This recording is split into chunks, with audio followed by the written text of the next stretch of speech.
So during this process, what which is getting eliminated? Both the halogen as well as the hydrogen. According to the sets of rules says that the more number of alkyl groups are present substitute to the doubly bonded carbon atom.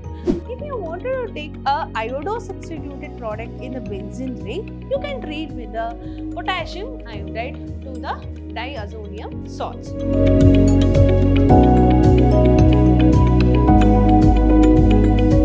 Hello my dear students, a warm welcome you all. Myself is Purnima, lecturer in Department of Chemistry at Vidhyaashram University College, Temple of Excellence, Mysuru. My dear students, in our last discussion, we were dealing with the unit called Haloalkanes and Haloarenes. Under this unit, we have discussed about the SN1 reaction mechanism and SN2 reaction mechanism, and also we have discussed about some of the stereochemical aspects of nucleophilic substitution reaction. In addition to this, we also observed that in SN1 reaction mechanism, how does optically active alkyl halides will be involved. Similarly, in the SN2 also we have learnt. In addition to this, we also discussed about what? Order of reactivity, that is in the SN1 as well as in the SN2. Today, we'll step up to move with the next topic of this unit by understanding elimination reaction and the reactions with the metal and the reactions of haloarenes we are going to understand in this session. So firstly, we will go to the elimination reaction. So here the name itself shows that something which is going to eliminated in the reactant side to form a product. Hence it is named as what? Elimination reaction. Okay. So in the haloalkanes, with the beta hydrogen atom which has been heated with the alcoholic solution of potassium hydroxide, there is an elimination of hydrogen atom from the beta carbon atom. From what? Beta carbon atom, and an halogen atom from the alpha carbon atom. So this is known as what? Beta elimination reaction. So here I have a general representation to show that what is actually a beta elimination. Okay, so beta elimination in the sense, first of all, we need to understand what is beta hydrogen atom. So here you can see that this is a simplest haloalkane, in that the carbon which is having a bond with the halogen next to this is known as alpha beta carbon atom, and you can see that to this carbon atom there are three different hydrogen atom will be attached. This is also known as what? Beta hydrogen atom. And you can see that the carbon which is having a bond with a halogen, which is known as what? Alpha carbon atom. Which is known as what? Alpha carbon atom. So in the beta elimination, what does it is get eliminated? We are eliminating the beta hydrogen, and also we are eliminating a halogen group from the alpha carbon atom. This process which is known as what? Beta elimination. Which is known as what? Beta elimination, and this process which is also known as dehydro halogenation. It is also known as what? Dehydro halogenation. Why it is dehydro halogenation? You are going to remove the halogen as well as the hydrogen from the haloalkanes. Hence it is a dehydro halogenation. Okay, to form an alkene. To form an alkene with the release of KCl. Okay, so we'll take up an example so that you will understand what is actually a beta elimination reaction. So I'll go with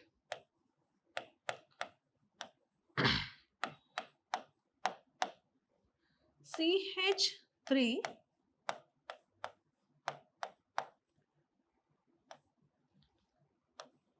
CH2 Br plus KOH, that is potassium hydroxide, and it is alcoholic, right? So what does it happen? So here we know that the beta hydrogen, so this is known as what? Alpha carbon atom, and this is again beta carbon. To this you can see that there are 3 beta hydrogen will be there, right? So this is beta hydrogen, right? So you are removing what? One of the hydrogen. So thereby, like this, elimination of hydrogen within halogen will be taking place, which results in formation of carbon-carbon double bond with 2 hydrogen atom. This is ethene plus KBr plus water will be removed out. So this is actually a reactions which has happened between an haloalkanes with a KOH. So during this process, what which is getting eliminated? Both the halogen as well as the hydrogen. Hence this process which is known as what? Dehydro halogenation, or you can say it is beta elimination reaction. So in the first step, the hydrogen which their bond will be get shifted between the 2 carbon atom, thereby it eliminating the halogen to form an alkene. Here the name of the compound is ethene with the formation of potassium bromide, and H combines with remaining OH to form a H2O. Okay, this is known as what? Beta elimination reaction. Suppose if more than one beta hydrogen is there, okay, if it is present, then how does the beta eliminations will be taking place? This is taking place according to the sets of rule. So first we will see what is the sets of rule states and how does, if more than one beta hydrogen which is there, and how does that eliminations will be taking place, we'll understand now. Okay. So sets of rule states that in dehydrohalogenation reaction, it is preferred that product is that alkene which has greater number of alkyl group which is attached to the doubly bonded carbon atoms. What does it says? So in the sets of rule, it says that if you do the dehydrohalogenation, this alkyl groups, a greater number of alkyl groups are always attached to the carbon-carbon double bond. We'll see by taking one of the example. Here I have an example of, it is 1, 2, 3, 4, 5. So it is 2-bromo pentane. 2-bromo pentane, right? So if you take 2-bromo pentane, you can see that this is a alpha carbon atom, and you can see that these two are again beta carbon atom, right? So beta carbon atom. To this beta carbon atom, you can see that there are 2 hydrogen and here 3 hydrogen which has been attached, right? So what will be the major product if you do the beta elimination reaction? So always according to the sets of rule says that the more number of alkyl groups are goes and substitute to the doubly bonded carbon atom. You can see that we can expect the two product. One is major one, another one is minor one. The major product will consist of more number of alkyl groups which is directly substituted to the carbon-carbon double bond. Thereby, it eliminating one of the hydrogen which is very least as it is compared with the another neighboring beta hydrogen atom, right?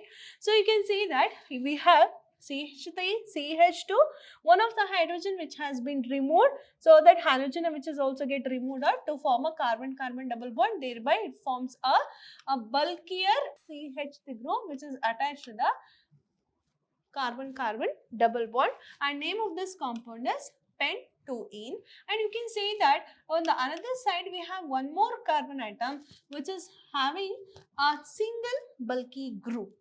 Here we have set of bulky group. So in the minor product you can see that the minor product which is always formed where here you can see that beta carbon atom which is there. Here one of the hydrogen which has been removed so that it forms a bond with between the 2 carbon atom, thereby it also eliminating the halogen atom. Thereby it forms a double bond between the 2 carbon atom at the edges. Okay, so it is a minor product and it is named as pentene. This is how, if more than one beta hydrogen atom will be there, this kind of elimination reactions will be taking place and results in a different product. Okay, so always remember, greater the number of alkyl group will always attach to the carbon-carbon double bond. You can see that greater number of alkyl groups are attached to the carbon-carbon double bond. Here also you can see the greater number of alkyl group which has been attached to the carbon-carbon double bond. This is according to the sets of rule. Next we have reactions with a metal. We'll see how does this also can react with a metal, and this is understood by learning the action of magnesium. This is also known as formation of Grignard reagent. So first I'll take the alkyl halide. We know that R stands for alkyl group, X stands for halogen, hence it is an alkyl halide which has been treated with the magnesium metal. In presence of dry ether, this magnesium which has been come and sits in between the halogen as well as with the R group, that is alkyl group, to form a Grignard reagent. To form what? Grignard reagent. It is also known as alkyl magnesium halide. Alkyl magnesium halide. Alkyl magnesium halide. We'll take one example so that you will understand how to write this example. So here I'll take a CH3 Cl plus magnesium in presence of what? Dry ether. Okay. So what will happen? This magnesium will comes between the alkyl group and with the halogen to form methyl magnesium chloride. What is this? Methyl magnesium chloride, which is nothing but a Grignard reagent. How does a Grignard reagent will be prepared? By taking the alkyl halide which has been treated with a magnesium metal so that it will react in presence of dry ether. Why it is dry ether? So that it will absorb the moisture, thereby it forms a Grignard reagent. So hope you are understood with this example. Next we have the Woods reaction. So in the examination point of view, it is very important to understand what is actually a Woods reaction. Okay. So when alkyl halide heated with metallic sodium in dry ether medium to give an alkanes. So we are taking what? Alkyl halide. So again, as stands for alkyl group, X stands for halogen group, which has been treated with what? Sodium metal in presence of dry ether. It forms an hydrocarbon, which is nothing but an alkane with the formation of sodium halide. So we'll take up one more example for this. Okay. I'll go with the CH3Cl plus Na plus ClCH3, that is 2 molecules of Cl we have to take, 2 molecules of alkyl halide. You can see that you can rewrite this reaction also in this way to show that how it will react with an metal. So sodium combines with the chloride to form 2 sodium chloride, and thereby you need to balance the sodium. Okay, and what is remaining? CH3, CH3. It is nothing but what? C2H6, and it is nothing but a ethane. What is this? It is a ethane. You can take one more example. C2H5 Br plus sodium metal plus Br C2H5. Okay. In presence of what? Dry ether. So it forms 2 NaBr and C4H10 will be formed, right? Or you can write C2H5, C2H5. It is nothing but a C4H10 and it is nothing but a butane. It is an alkane. Okay, this is how we can rewrite the Wood's reaction by understanding that the alkyl halide which has been treated with a sodium metal in presence of dry ether, it forms an alkane. That is nothing but a hydrocarbon. Next we have the preparations of haloarenes. So after understanding this haloalkane, it is very important to understand how we can prepare the haloarenes also. Okay, so first by electrophilic substitution reaction. So already in haloalkenes we have understood that how does a nucleophile will goes and attacks to form a product, right? So here we are going to understand how does electrophilic substitution reactions will be taking place.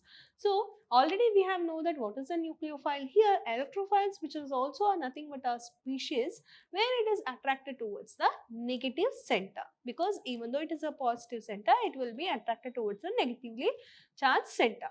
Okay, so aryl chlorides, okay, or aryl bromides can be easily prepared by electrophilic substitution reactions of arene with a chlorine or bromine respectively in presence of Lewis acid catalysts like iron 2, iron or iron 3 chloride. So here we can prepare the aryl chlorides or aryl bromide simply by taking the aryl arenes, okay, along with the chlorine, and this reactions will be catalyzed by a catalyst known as iron 2 oxides or iron 3 chlorides. So that is ferric 3 chlorides you can take. Okay, so what will be the product? The product will be ortho substituted and para substituted product will be obtained. We'll take up one example. This is a toluene, right, which has been treated with an X2, that is an halogen, in presence of iron in the dark conditions. What does it happen? This halogens will goes and substituted to the ortho as well as at a para position. Thereby it forms a ortho as well as a para substituted toluene. Next we have the Sandmeyer's reaction. So already you have understood this. What is the Sandmeyer reaction? Again in your haloalkanes and haloarenes also you need to understand what are Sandmeyer's reaction. Okay, when primary aromatic amine which has been dissolved or suspended in a cold aqueous solution of mineral acids which has been treated with sodium nitrate or diazonium salts will be formed. The mixing of solution which is freshly prepared diazonium salts with a cuprous chloride or with a cuprous bromide results in a replacement of diazonium group by chloride or bromide. So first we need to take what? Primary aromatic amine. Okay, so the name of the compound is aniline I have taken. Okay, so it is a primary aromatic amine which has been treated with what? It is nothing but a nitrating mixture, right? So sodium nitrate with HX. Okay, sodium nitrate with a HX. At very cold condition, you can see that it is 273 to 278. It's a cold condition. So we got a diazonium salt and it is named as benzene diazonium halide, where you can see that hydrogen which has been removed, thereby halogen which has been attacked to form a benzene ring with a N2 plus X minus. Correct? No? If you take that benzene diazonium salt, again if you treat it with cuprous halide, so what will happen? This nitrogen will be get removed out in the form of nitrogen gas and halide will be still attached. Thereby, it forms an aryl halide. So here the X will be stands for chlorine or bromine. So we'll write an example for this. Okay, I'll go with the benzene diazonium halide by taking N2 and Cl minus. So by taking cuprous halide, that is I'll go with the cuprous chloride. Okay, cuprous chloride. So thereby it forms an halogen. Okay, with the release of nitrogen gas. Okay, this is how the aryl chloride, this is chlorobenzene or aryl chloride you can say. This is how the aryl halides will be obtained by treating with the cuprous halide. If you wanted to take a iodo substituted product in the benzene ring, you can treat with the potassium iodide to the diazonium salts. Okay, so this is a benzene diazonium halide which has been treated with potassium iodide. Again, what will happen? This nitrogen group will be get eliminated in the form of nitrogen gas, and the halogens will be get replaced with an iodine to form a iodobenzene. Okay, where the iodine which has been introduced to the benzene ring by treating with potassium iodide. Next, we have reactions of haloarenes by nucleophilic substitution reaction. Just now we have understood that how the electrophilic substitution reactions will be taking place. But if you see that haloarenes, even though it consists of a benzene ring, it's not so easy to understand the nucleophilic substitution reaction. So why is it so? We'll see now. Okay, the aryl halides are extremely less reactive towards a nucleophilic substitution reaction because of the following reason. The first one is mainly because of the resonance effect. What does the resonance effects will tell us? We'll see now. In the haloarenes, the carbon and chloride bonds which occupies a partial double bond character due to the resonance. As a result, the bond cleavage in the haloarenes are difficult than a haloalkane. Therefore, it is a less reactive towards a nucleophilic substitution reaction. So here you can see that this is a haloarenes where it consists of a benzene ring with one halogen. We know that the chloride will consist of a 3 pairs of lone pair of electron. If one pair which has moved towards this bond, thereby it forms a double bond, and the bond which has been shifted here, thereby at this ortho position gets a negative charge, and thereby between the chlorine and to the carbon atom which forms a double bond, right?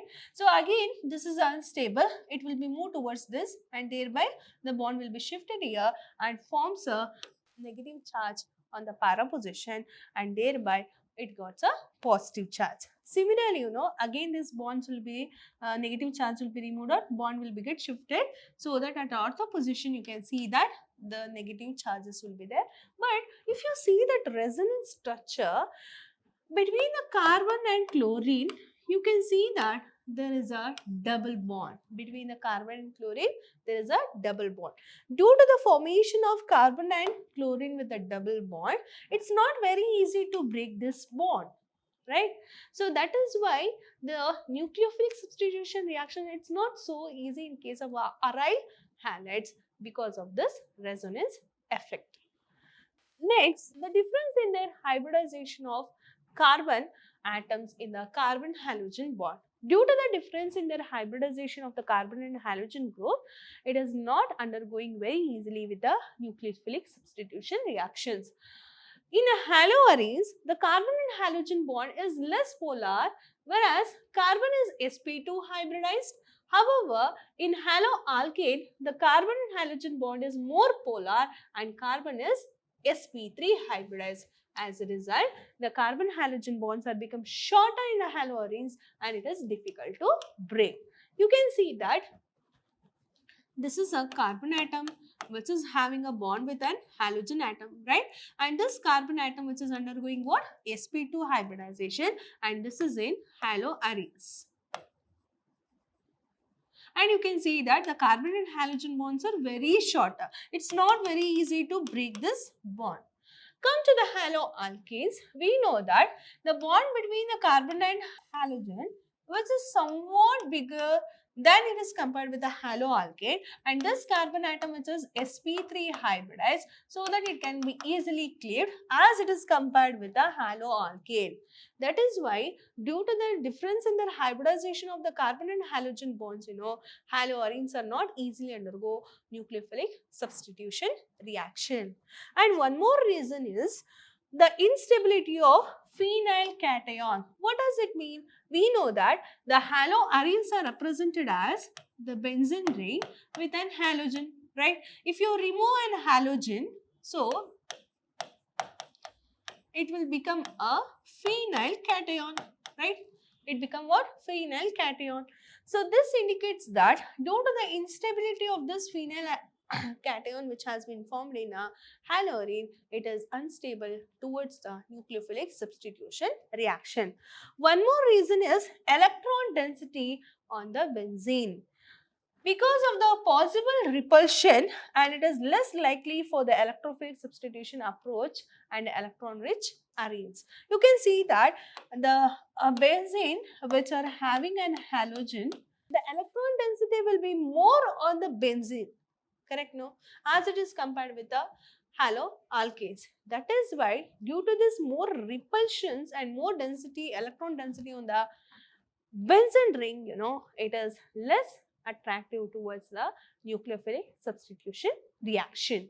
But some of the few nucleophilic substitution reactions which is also taking place in a haloarenes by the replacement of the sum of the group. How does we can remove the sum of the group, or by adding a sum of the group to undergo nucleophilic substitution reaction? We'll see now.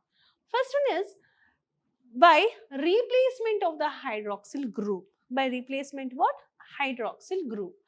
In chlorobenzene, the chlorobenzene can be converted into phenol by heating with the aqueous sodium hydroxide solution at a temperature around 623 Kelvin and a pressure of 300 atmosphere. So here the nucleophile is OH. So it cannot be directly attacked to the benzene ring because it is weak towards the electrophilic nucleophilic substitution reaction. That is why we are taking the chlorobenzene. Again, this chlorobenzene will donate one lone pair of electron, thereby it forms a resonance structure. So that already we have understood, right? So we are taking the chlorobenzene, which can also be converted into phenol by treating with what? Sodium hydroxide at very high temperature around 623 Kelvin at a pressure of 300 atm, followed by an acid hydrolysis. You will get a phenol. This is a one way by replacing the hydroxyl group. Next, in the chloronitrobenzene, the presence of electron withdrawing groups at ortho and para position increases the reactivity of haloarene towards a nucleophilic substitution reaction. So I'll take up one more example here. This is a chloronitrophenol, chloronitrobenzene. So you can see that this is a chloronitrobenzene which is having the chlorine at a first, second, third, fourth, and that is in the first position, and nitro groups has been attached at the ortho as well as in the para position, which has been treated with sodium hydroxide at very high temperature. So what does it forms? Followed by an acid hydrolysis, you can see that the chlorine group which has been removed to form an OH group, right? Where the hydroxyl OH group which has been replaced by the chlorine group. For this reactions, we need a higher temperature, right? Suppose if two electron withdrawing groups are present, then it requires very less temperature to remove this halogen by replacing with the hydroxyl group. Thereby it forms a product. If you can see that if the three nitro groups are present, that is electron withdrawing groups are attached to the benzene ring, where the replacement of the chlorine with an hydroxyl ion are very easy. Just by warming with an water, it can give rise to the product. Okay, so this indicates that the presence of electron withdrawing groups on the chlorobenzene can easily involved in the replacement of the chlorine group with an hydroxyl group, thereby it form a product. This is how we can expect the nucleophilic substitution reactions just by taking a chlorobenzene as an example. In the next session, we are going to understand the electrophilic substitution reaction. How does it is taking place in an haloarene? We are going to understand. Thereby, I conclude my session. What are all the things which I covered in this session? It is very, very important for the examination point of view. Have a look on it. We'll meet you with the next session. Till that, take care. Be safe. Thank you.